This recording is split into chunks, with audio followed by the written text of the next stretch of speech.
by Sarah Glasscock, illustrated by Ecklund.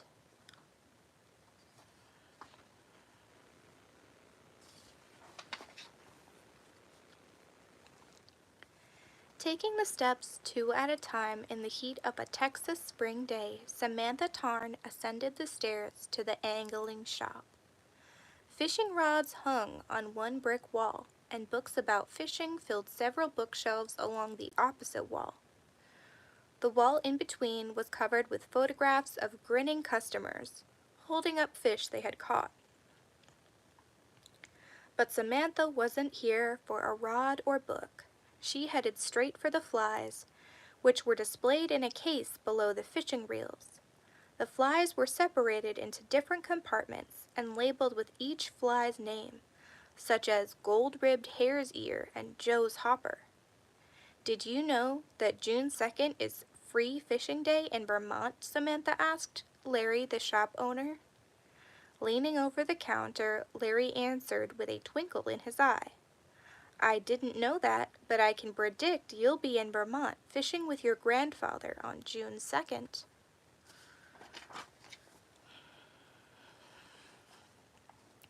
Samantha pretended to be surprised by Larry's prediction. How did you guess? Larry tried to look modest.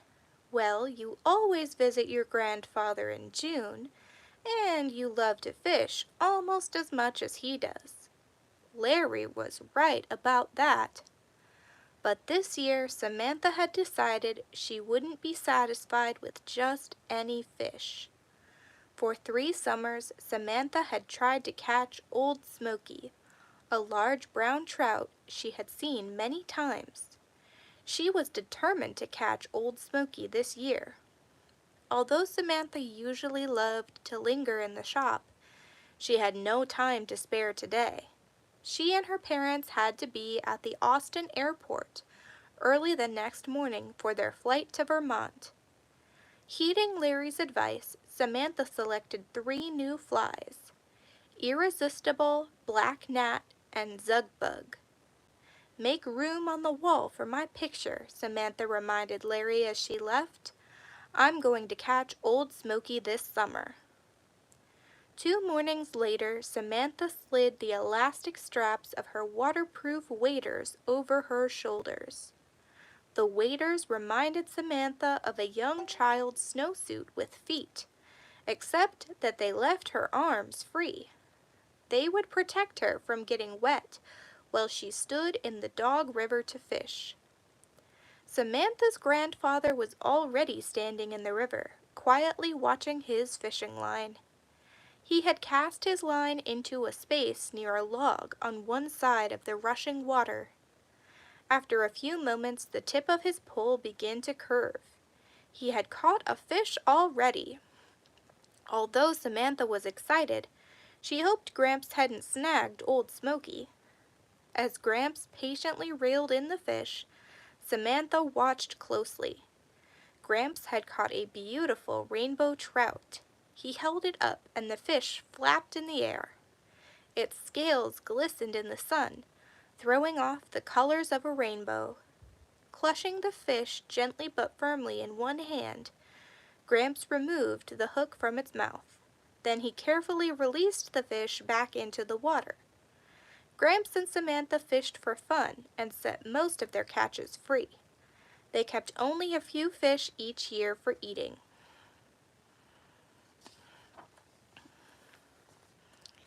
Samantha sighed with relief to see that Gramps had nabbed a rainbow trout. She hung her waterproof camera around her neck, grabbed her fishing pole, and waded into the river, about 5 yards upstream from Gramps. Mayflies and dragonflies with gleaming bodies buzzed near the water's surface. Occasionally, a trout leaped out of the water to catch a fly. Samantha snapped some photos of the fish catching the flies. That was the trick, Samantha reminded herself, to make the trout believe that the fly attached to the end of her line was real. She decided to try her new Zugbug fly. Its green body shimmered and was almost the same color as a dragonfly's. She felt certain it would attract Old Smoky. As real flies buzzed around Samantha's head, she waited for Old Smoky to snap up the Zugbug lure. Fishing took patience, she knew. Samantha glanced over at her grandfather, who was staring calmly at the water. He had taught her how to stand in the chilly water and wait. It had taken a lot of practice, but Samantha loved the anticipation of catching a fish. She turned her attention back to the river, took a deep breath, and exhaled slowly, trying to stand still. The morning slowly passed by, and still Samantha waited for Old Smoky to appear. By lunchtime, gray clouds had drifted across the sun, casting dark shadows on the water. Soon a soft drizzle began to fall. The tiny drops of rain disturbed the surface of the river. As Samantha stood in the water, she felt something brush against her leg, and she glanced down. A large brown trout was resting near her right foot. It had a dark patch of scales over one of its gills. It was Old Smoky. "Time for lunch," Gramps called. "Come and get it." Samantha jumped nervously at the sound of his voice. Old Smoky quickly darted down the river. "I'm going to catch you this summer," she shouted after the fish. Just then, Old Smoky leaped out of the water and twisted in the air, as if he had heard Samantha's challenge. "Old Smoky's making fun of me," Samantha complained as she climbed out of the river. Gramps patted Samantha's shoulder.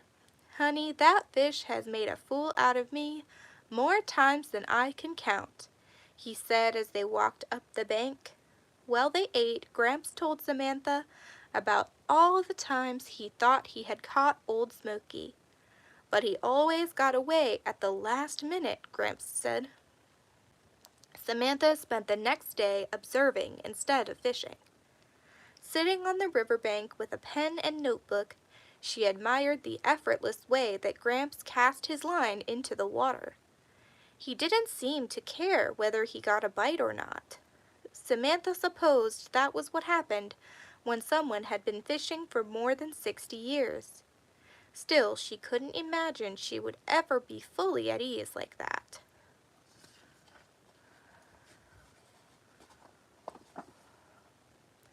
Old Smoky made his next appearance in the late afternoon.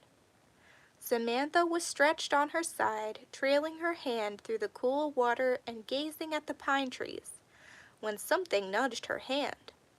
Old Smoky was feeding on the bottom of the river, butting her hand out of the way with his mouth. For a moment Samantha froze. When she recovered and attempted to grab the trout, he wriggled away from her. "I'm going to catch you," she shouted to the fish. "You got away from Gramps, but you won't get away from me." The next afternoon, Samantha stood in the Dog River holding her camera. She bent down to take a picture of the mayflies swarming near the surface. If she could study photographs of the real flies on the river, maybe she could figure out what kind of fishing fly to put on her line and how to cast it just right. Samantha was following the path of a particular fly through the camera's viewfinder when she heard a loud splash next to her.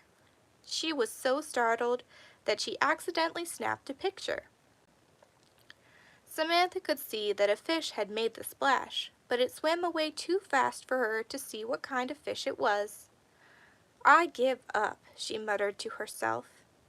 Samantha waded to the bank where her plastic container full of flies sat. After stashing the camera in her backpack, she carefully examined the flies in the container. Old Smoky hadn't been attracted to the Zugbug, but maybe the black gnat would interest him. If his eyesight wasn't perfect, he might think it was a mayfly. Once again, she prepared her fishing gear.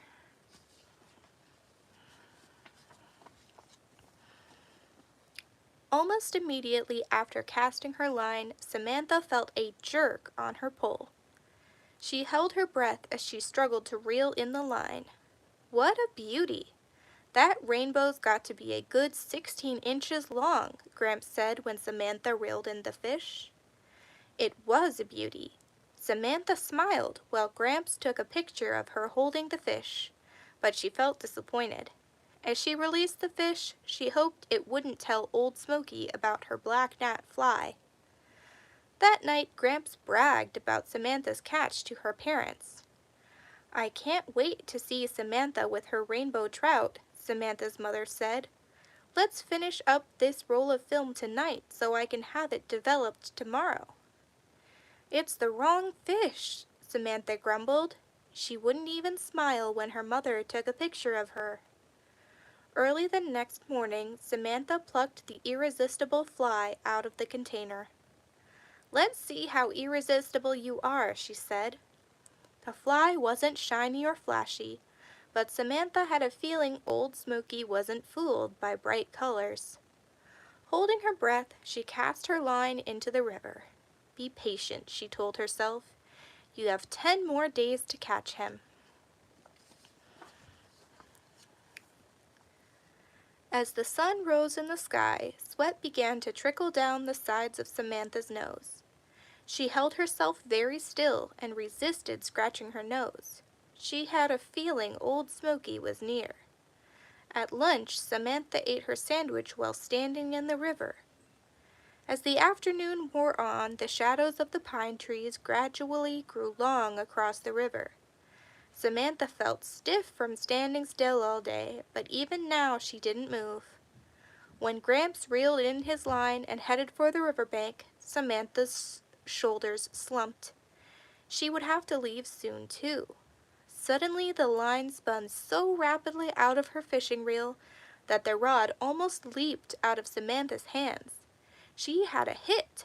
Regaining control of the rod, she slowly reeled in the fish.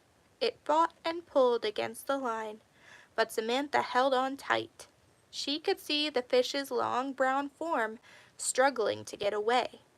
A dark patch over one gill took Samantha's breath away. It was Old Smoky. For several minutes, Samantha felt that she and Old Smoky were playing tug-of-war. At last, the line began to slacken. Samantha could sense how exhausted the fish was. She thought of all the summers he had lived, and how many times he had had to fight against being caught. Gramps hooted in delight from the riverbank. "Hold on to him and I'll get the camera," he called. Just as Gramps disappeared toward the car, Samantha's line went completely slack. Old Smoky seemed to have given up the fight. With a surge of pride, Samantha grabbed the trout in her hands. She felt how helpless he was. Gramps was now approaching the river with the camera bag, but Samantha couldn't bear to keep Old Smoky any longer. She released the trout back into the river. "See you next summer," she whispered.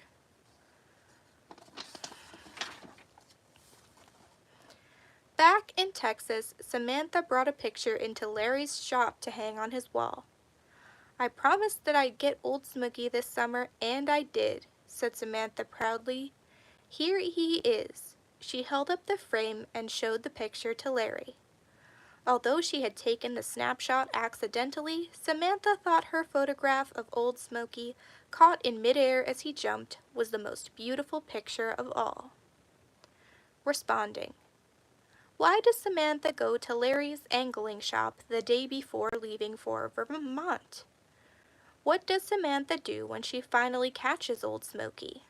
How does Samantha get a picture of Old Smoky? If you were Samantha, would you release Old Smoky? Why or why not? Samantha feels both glad and sad when she finally catches Old Smoky. How are her feelings like or different from those of another character you have read about?